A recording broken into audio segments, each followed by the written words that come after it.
జనసేన ఒక రాజకీయ చంద్రబాబు గారికి ఒక లేఖ రాశారు. అందులో 24 కాలంలో చంద్రబాబు నాయుడు కాపాడుకోవడానికి వైఖరి కారణంగానే ఈ రకమైనటువంటి పరిస్థితి వచ్చిందో భారత్ కూడా ఒక లేఖ రాశారు. చిరంజీవి గారికి చెప్పడంతో చంద్రబాబుతో ఒక బహిరంగ లేఖ రాయడం జరిగింది. ఇప్పుడు కొద్దిసేపు 24 కాలంలో చంద్రబాబు కాపుల పట్ల తీసుకున్న వైఖరి కారణంగానే ఈ రకమైనటువంటి పరిస్థితి వచ్చిందనేటువంటి అభిప్రాయం వ్యక్తం చేశారు. దాంతో మీరు ఏకీభవిస్తారు? కాపులే కాదు, బీసీలు రైతులు కూడా ఉద్యమిస్తారు. ఉద్యమాలు ఆగవు. శాంతి భద్రతలకు పరిస్థితి తలెత్తితే అది ప్రభుత్వానికి బాధ్యతనే దాటైన లేఖ రాష్ట్రం. దాని మీద మీరు ఎలా స్పందిస్తారు?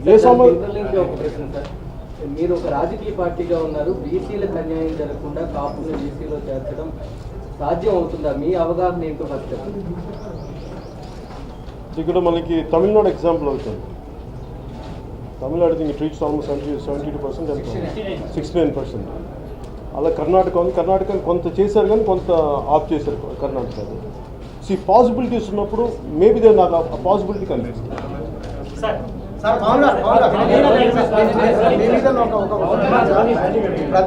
ప్రతి సందర్భంలో చంద్రబాబు నాయుడు గారికి ఆపద్బాంధవుడుగా మీరు వస్తున్నారని ఇష్యూ చాలా క్రిటికల్ ఉన్నప్పుడు డైవర్ట్ చేసిన ఒక విమర్శ ఉంది సార్ మీ మీద. మీరు అనుకోని విమర్శ నేను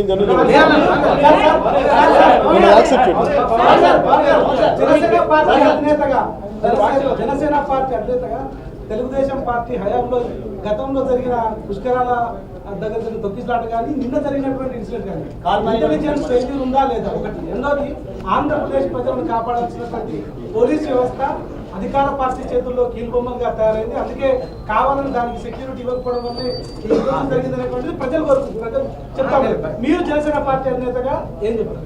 నేను చెప్పిన స్టేట్మెంట్ అది. ఎడిక్వేట్ పోలీస్ ఫోర్స్ కానీ ఉండి ముందు జాగ్రత్తలు చర్యలు తీసుకుంటే ఇది జరిగి ఉండేదా అన్నది నాకు ఉంది సార్. జరగకుండా ఉండేదని.